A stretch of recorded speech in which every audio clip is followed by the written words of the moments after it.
I want to thank Gay and Aaron for their wonderful words already to minister to us. Thank you.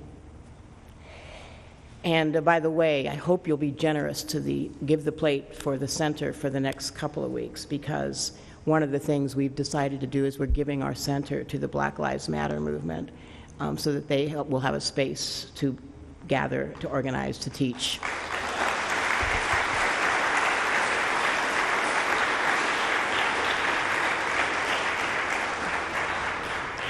And I want to thank Katie and Bob and Topher and Bob for the anthem, reminding us of a song that was written decades ago in another time, but a similar time. And that song actually was one that was sung by students in Tiananmen Square in Beijing, China, in June 1989, I think it was. Some of you like me remember it. Some of you are too young.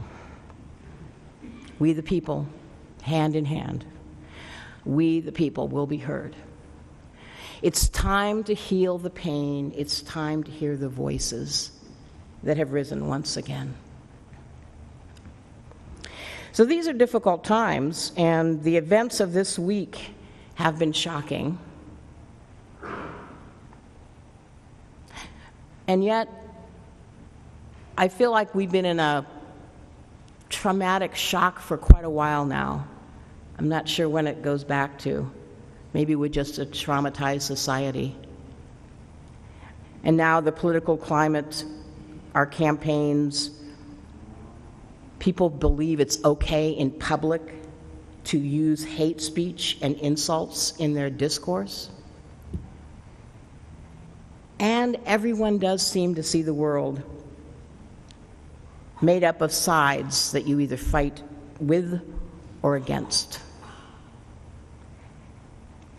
I am troubled by the fact that as we approach the 3-year anniversary of the founding of Black Lives Matter, following Trayvon Martin's shooting, Black lives are even more at risk. I am troubled by the fact that anybody would shoot innocent people. But I'm even more troubled in my soul, and I think it's what's troubling the soul of our society, to realize how prone we as a people are to react with emotion in time of crisis rather than to commit to interact faithfully between crises. And that's what I want to pause and ask us to ponder. It's what I've been praying about this week.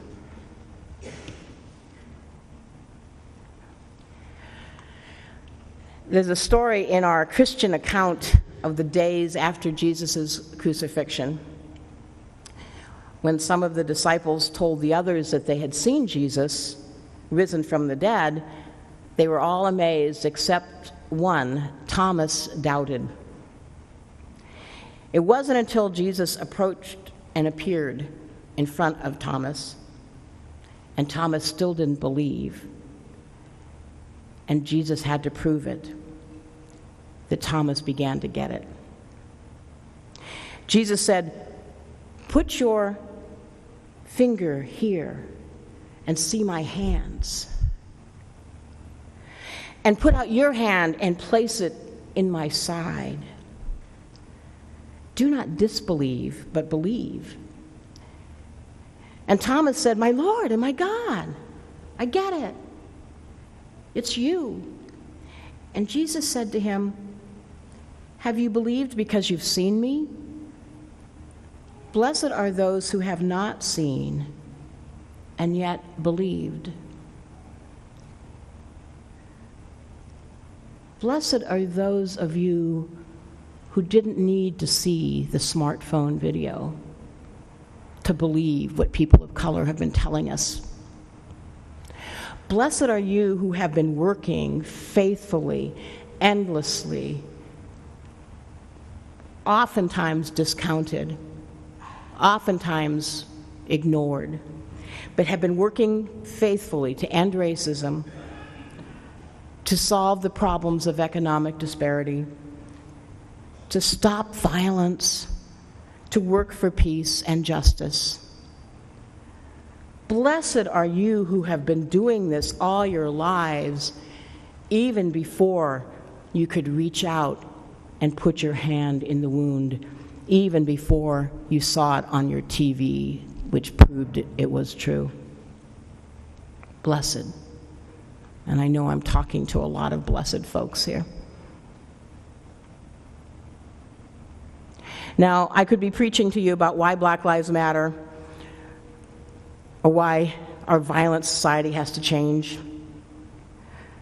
But what I've been praying about this week, and what I want to ponder with you, isn't that, but the idea more of how do people of faith respond in this time of crisis. It's a public crisis, but you know what? There are crises we face in our own personal lives that are not all that different. When something in our own personal life is calling us to attention and we feel like we have to react. In the midst of turmoil and violence and hatred and discrimination, you know, if you're a psychologist, you've studied this, it's human to both get angry and to despair. You know, you either fight or you run away, flight. Those are the two immediate responses that are human. But that is really not good for our souls. And it doesn't ease the pain. I know, because I've tried them both. And it certainly doesn't end the problems that are out there that cause us to struggle. So this is when it is so important for each of us to find that meditation pillow to sit upon, to lift our eyes to the hills from whence come our heart, our help, our guide, whatever you want to call it, to study the wisdom of so many people over the ages who have confronted this themselves. Because, you know, nothing that's happened this week is really all that new. Some of us are having flashbacks to the 60s. As religious people who seek peace within and justice, there are pathways for us to get through this valley of the shadow of death. And here are the two main pathways I would recommend to us. One is community, and the other is faithfulness.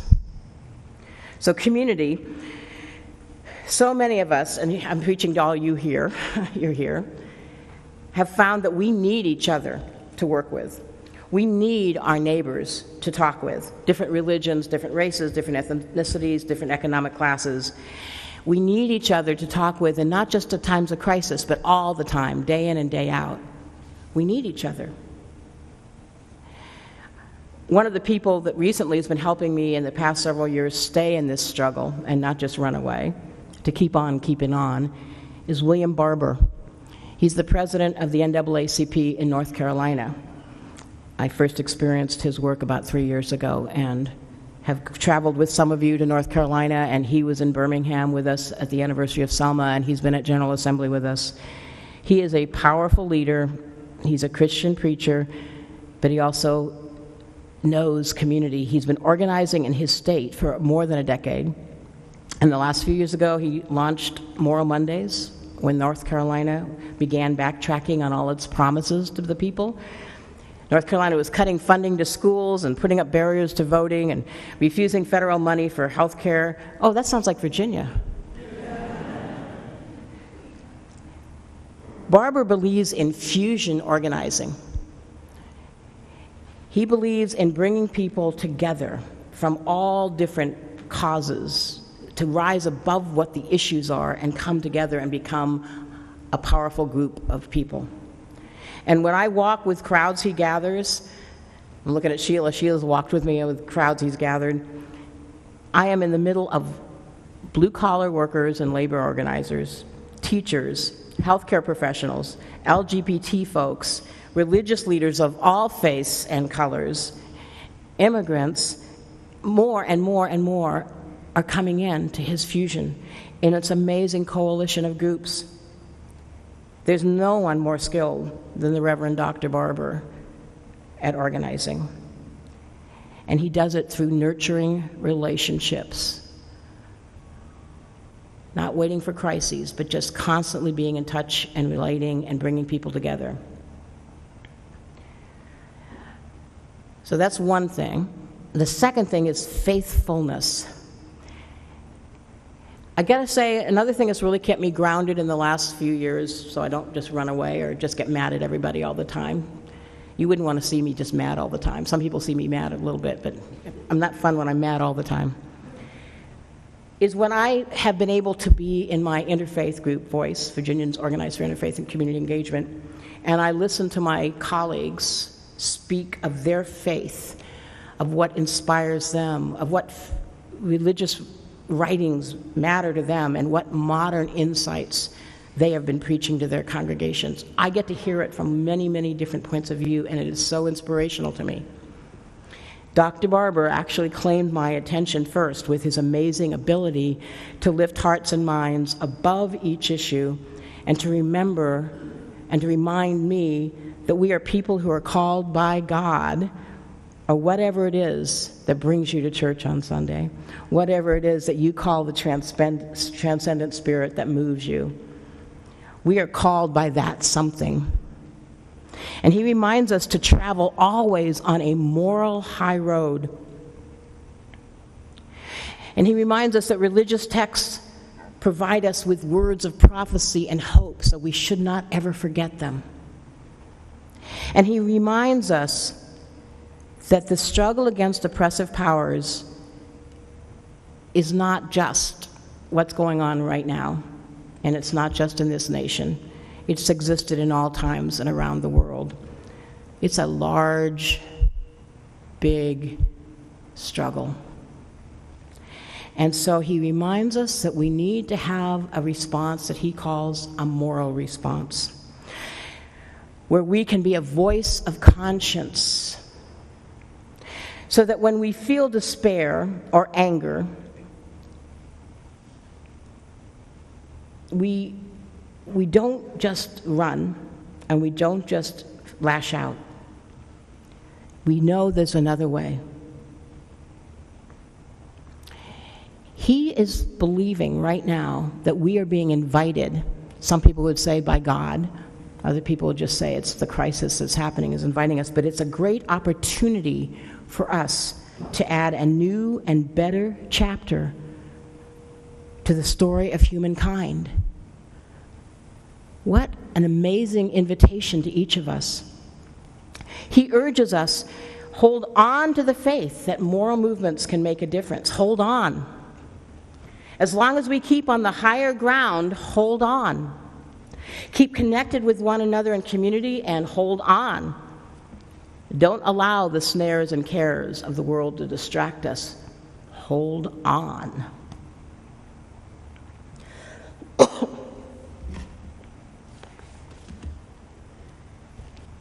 So Barber has just written a book that was published by Beacon Press, and he spoke of it at General Assembly. It's called The Third Reconstruction. He tells his story, but he also knows the story of the history of this nation. And he believes that this is our moment in history. The first Reconstruction was right after the Civil War. The second was the mid-20th century Civil Rights Movement. And now we are given an opportunity to take part in the third Reconstruction, to help bring justice and life, liberty, and the pursuit of happiness to all people. And he tells us, from his tradition, the stories of hearing the hymns and hearing the truth that the darkest hour comes before the dawn, and it's a new day we can help bring about, and so we need to hold on.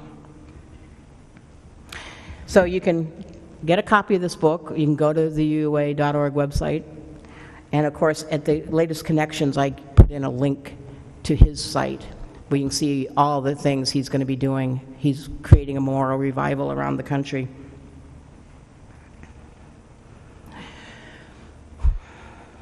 So the president of Starr King Seminary is an African-American theologian and writer, Rosemary Bray McNatt. And she, along with several hundred of our colleagues, were blogging this week.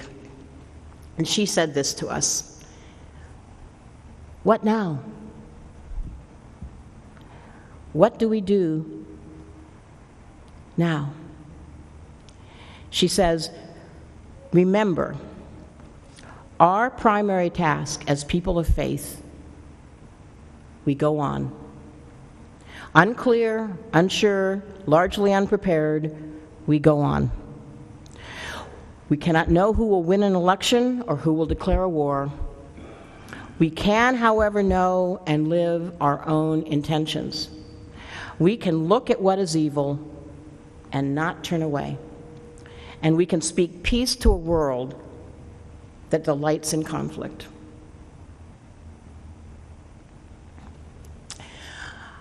I tend to not offer recommendations to folks. People ask me, what should I do? And I usually ask them back, so what are you thinking? What would help you? I try not to give directives because I have so much faith in the wisdom in your hearts. But today I'm going to give you a few suggestions. Because there are things that I have to keep reminding myself when I struggle and when I feel like I'm going to either lash out or run away. I remind myself, and these are things that come from spiritual teachings or wise teachers like you. Because, I've really been living in 6 decades of xenophobia, racism, violence, soul-wasting pettiness, delusions.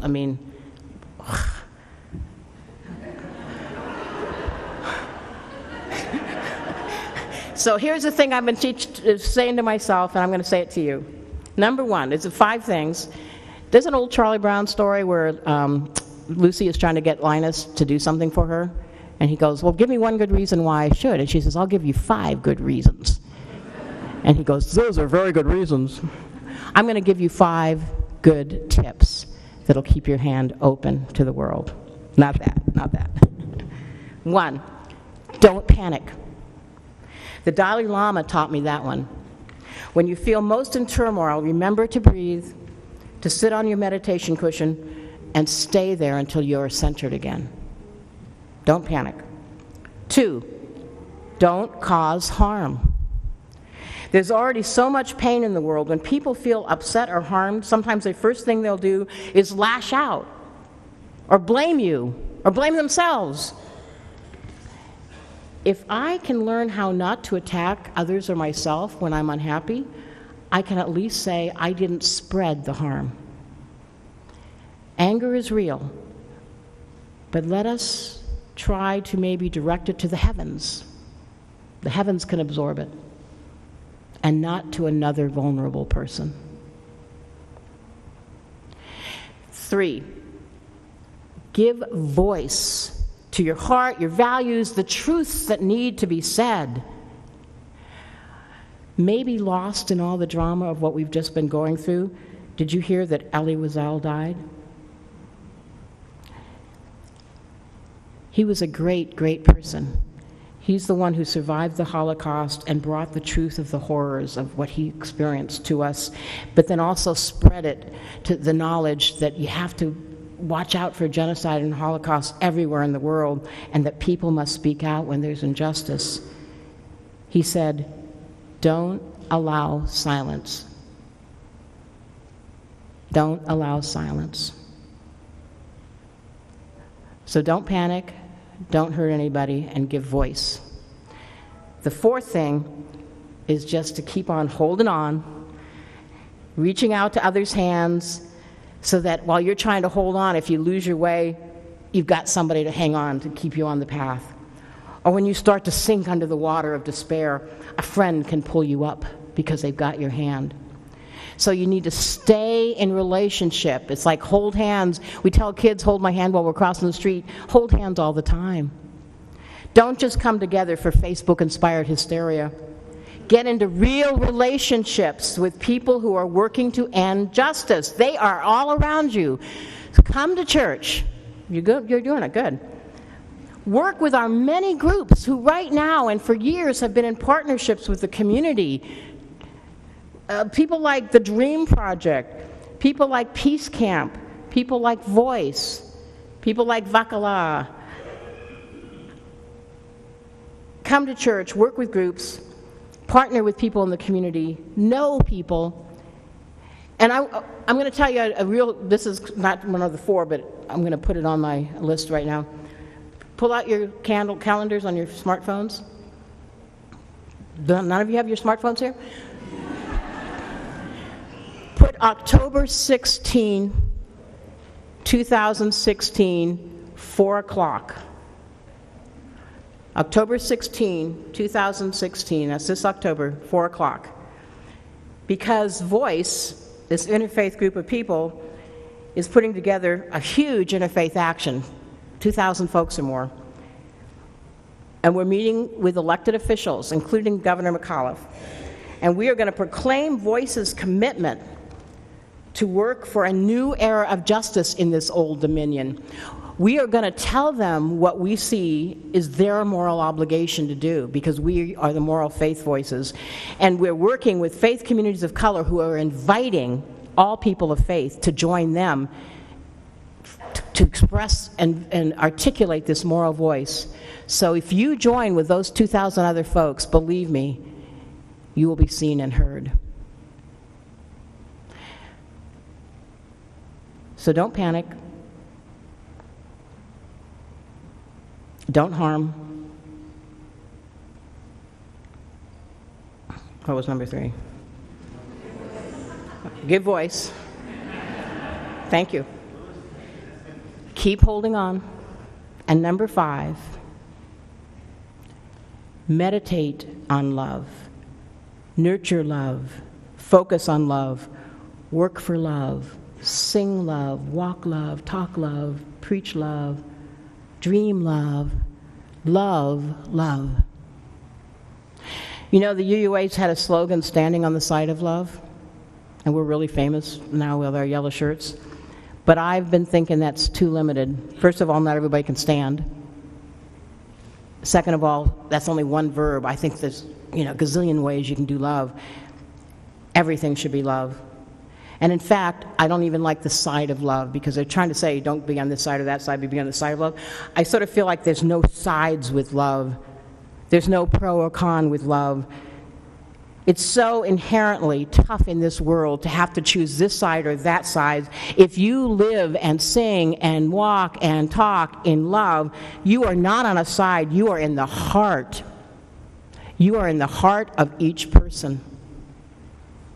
Because that's what love is. In another violent time in our nation, Dr. Martin Luther King reminded us, darkness cannot drive out darkness, only light can do that. Hate cannot drive out hate, only love can do that.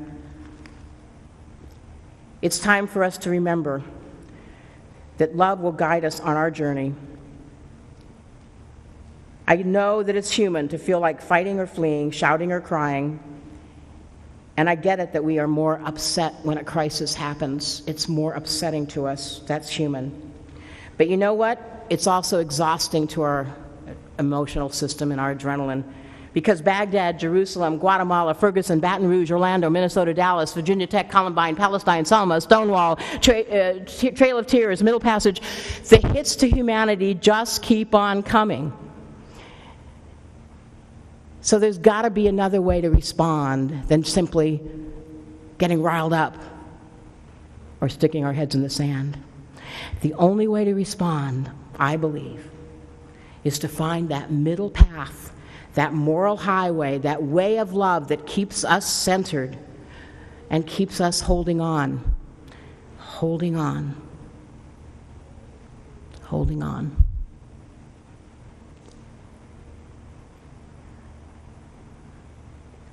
It's interesting to me, Dr. Barber ends his book reminding us that artists are important. They've been important to every one of our American freedom movements. He says that you can't be proficient in an art without careful attention to the masters. You have to know your history. You have to practice the moves of those who've gone before you, and you have to make their music your own. but you can't be a master of the art until you've learned to improvise yourself. In other words, to take all that's been passed to you and write the next verse of humanity's collective song. That's what faithful people do to respond. The Hamilton Tony acceptance speech by Lin-Manuel Miranda was a perfect example. He gave it the day after Orlando. He had to improvise. He knew he was going to win, but he had to improvise that speech. So he starts his poem with thanks to his wife and crediting his wife and his son for everything he's been able to accomplish. So he starts acknowledging the value of connections, but then he moves on to that higher ground. He improvises on, and he says, "We chase the melodies that seem to find us until they're finished songs and start to play, when senseless acts of tragedy remind us that nothing here is promised, not one day. This show is proof that history remembers. We've lived through times when hate and fear seem stronger. We rise and fall and light from dying embers, remembrances that hope and love last longer. And love is love, is love, is love, is love, is love, is love, is love, cannot be killed or swept aside. Now fill the world with music, love, and pride."